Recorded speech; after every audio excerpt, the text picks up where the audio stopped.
Okay, now I jump up to one we did get to this morning, just because it's always the awesome potential human element part of it.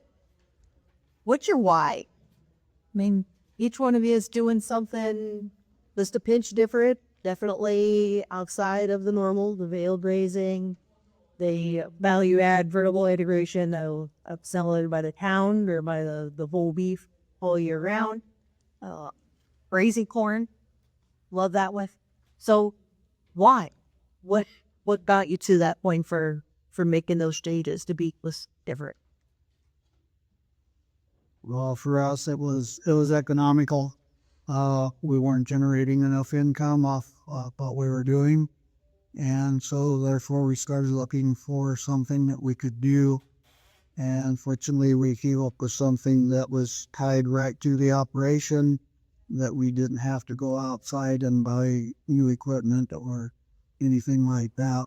We just started uh, finishing the calves that had short ears or short tail because they docked you for them in the sale barn, or we took the calves that were the super big one, the 5 or 6 off the top, or the 7 or 8 off the bottom that were little that they dogged you for at the sale barn. We put them in fat pen and fabbed them and got premium price for them. But my wife says she's still never eaten an ear, so that worked for us. The why is I was told one time you need grass to ranch. So, oh, we had a daily with UNL. That's one of you about that. So, just kidding.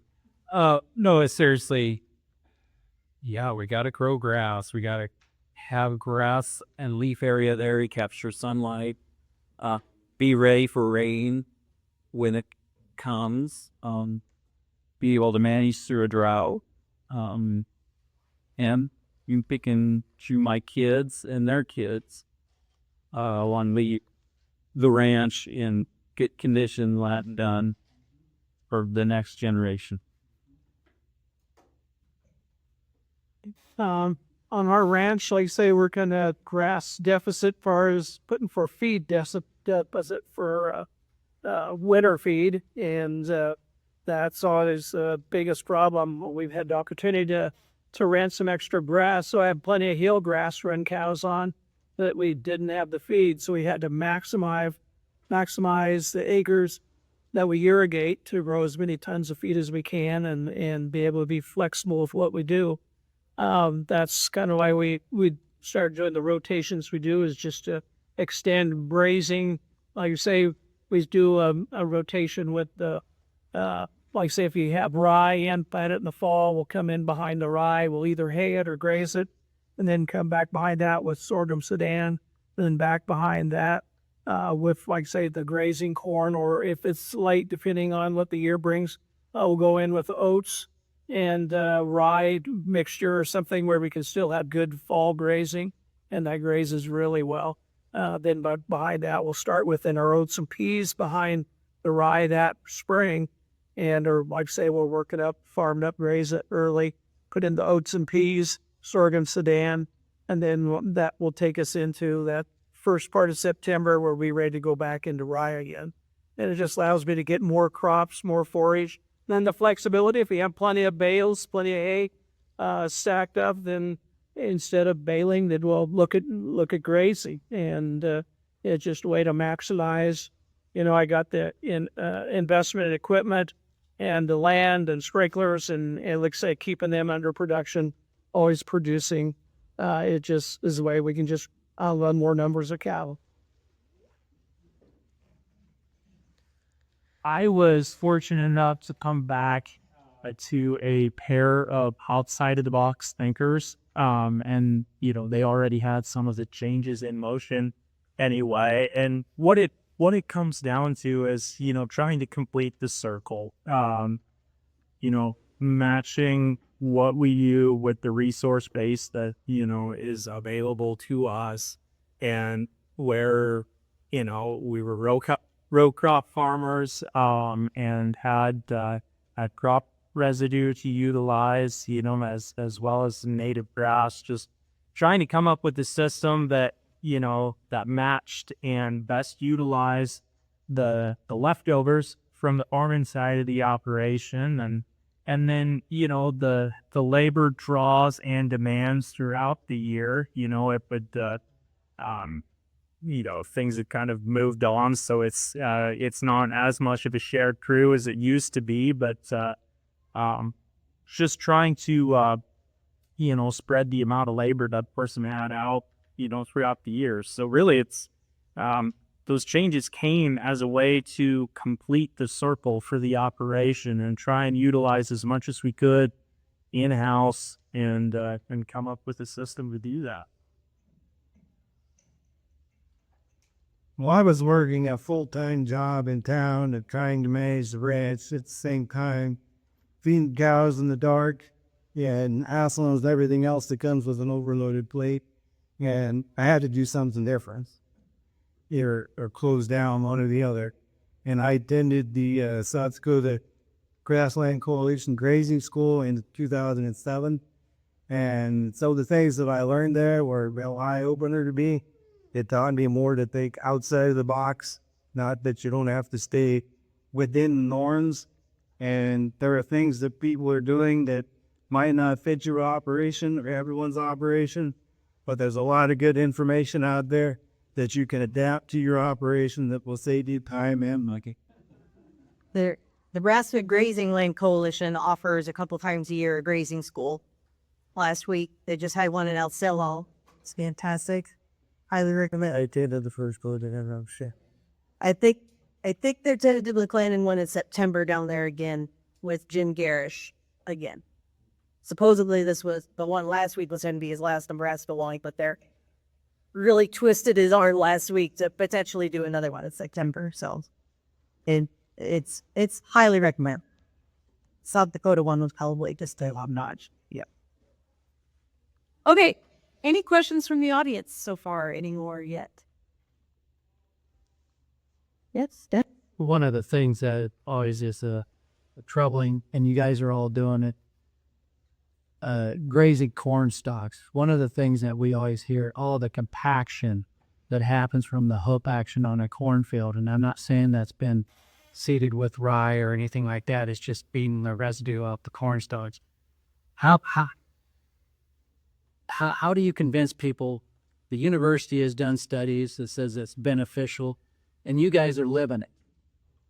How do you get those individuals that do not graze their foreign stocks to say, hey, the compaction is minimal for the benefit? Okay. You turn away and under your breath, you wonder, how can a 1,250-pound cow on 4 hooves compact the soil more than, I don't even know how big the grain carts are, 1,500 plus on what, 6 wheels? Yeah, I struggled with that for the last 30 years with farmers. And now it's all cheese for me. We've got 5 tenants that lease our 1,500 acres of row crop. And so I see it all. But I've got one tenant that he come to me. He said, I want a farmer ground. I want to have corn, soybeans, wheat rotation, and then implement cattle. And it's just like, wow, it's way different. And it's really changed my operation. But I planted wheat fall 2023. We harvested 2024. We put a cover crop in, grazed out September. I grazed it a little bit this spring, and I cabbed out there, and I thought we had a compaction problem.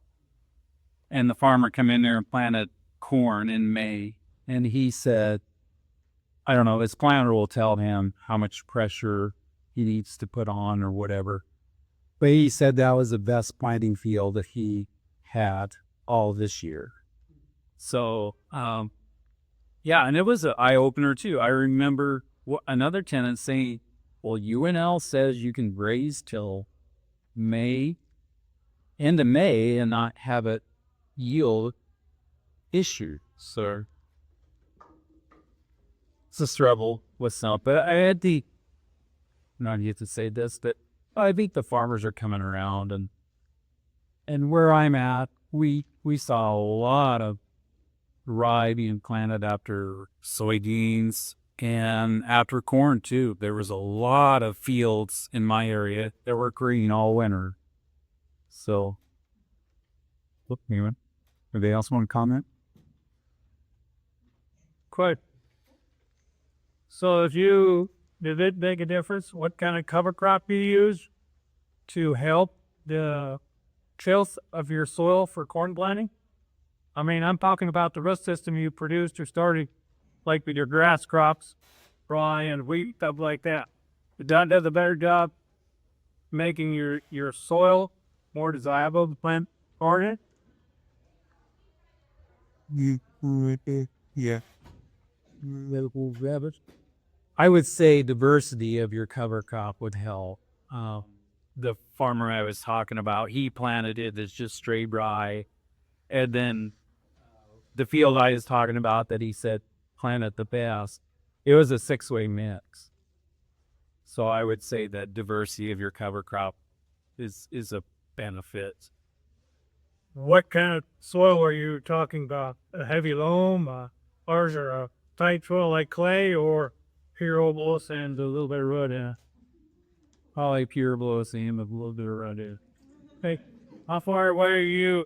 Is there a water table, or how far is your grass that sort of water, or do you irrigate that in to keep it going? It was irrigate. We don't have any sub-irrigation where I'm at. Okay. That's all.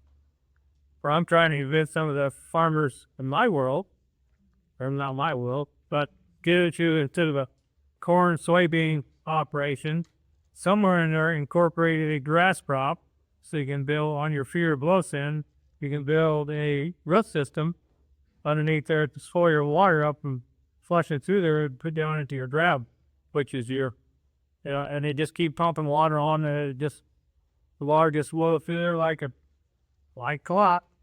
And then we also, in that process, we end up with a high nitrate. And nobody knows how to get that nitrate out of that water. But to do the same damn thing, year in and year out. No, the con. Keep this up. Yeah, I know what you're talking about, because, like, say, on some of the circles where we've been grazing, I say I have grazing corn. Basically, I use the circle basically as a holding pen for cows. So we'll have 500 head of cows on a circle, and that's where we'll take our feed. We'll feed all winter on that circle. And I generally have like say, we're basically blow sand, sugar, Valentine sand, and we feed the hills. We make sure we keep those covered out and build that. And I can tell over time we've been able to build those hills up by putting material back in there and keeping that. And it also firms up that sand, because if you work that sand and it gets loose, and all of a sudden your water just blows right through it, carrying your nutrients, your nitrogen. But by creating somewhat of a compaction area and the residue from the feed, it helps hold that moisture higher. So when you plant, you get better germination because it don't dry out in 24 hours. Also, I fully believe it holds the nitrogen and the nutrients up in that top 4 to 6 inches, and it don't permeate through that near as quickly, to where you can utilize your water more efficiently, your nutrients you put on more efficiently. And I think overall it helps start building that layer. If you haven't seen the sand, I've dug down places where you do have actually some soil and you see a layer, and it's that layer probably came from either compaction or whatever to start to where those nutrients, and then I think you can continue to build upon it by doing it. So, yeah, on sandier soils, compaction, and there's a line you can, I know we had some spots this last year, 2 years ago when we had all the snow, bed on some of that, and some of that was very wet. And I could tell I planted oats and pea blend. Some of that, there were some pretty hard spots to where I had a hard time getting my drill to penetrate. That crop maybe was a few spots a little thin, but when he came back in with the next crop, the forage sorghum or behind it, never had any issue whatsoever, and the roots sooner or later break through that compaction and never had any problem. I got a question on the defending you guys are doing dry land farming, especially on sector soil. If there's a way to grow forage economically cheaper than having to be in native grass. If the crapshoot, in my opinion, I've got a little dry land fire ground, but consistently getting the crop of soybeans in is not a good option. You also run the risk of, if it under stress, run the risk of nitrates, and that can be an issue when you have a growing crop under stress. Very little dry land farm ground for us, some pivot corner type stuff, that sits better. Play around just a little bit when moisture permits on annual grasses, but the little dry land type fields, most of those at this point in time, have converted back to a native grass, a native cool season grass blend that, we can either graze or hay if we're short on hay. Because of the consistency and being able to get back in planting it, that's the top part. You'd like to, continually do the oats and millet rotation on it, but not always do you have the moisture to do the two crop. And so perennial grasses was, the fit, I guess, for us on some of those little patches.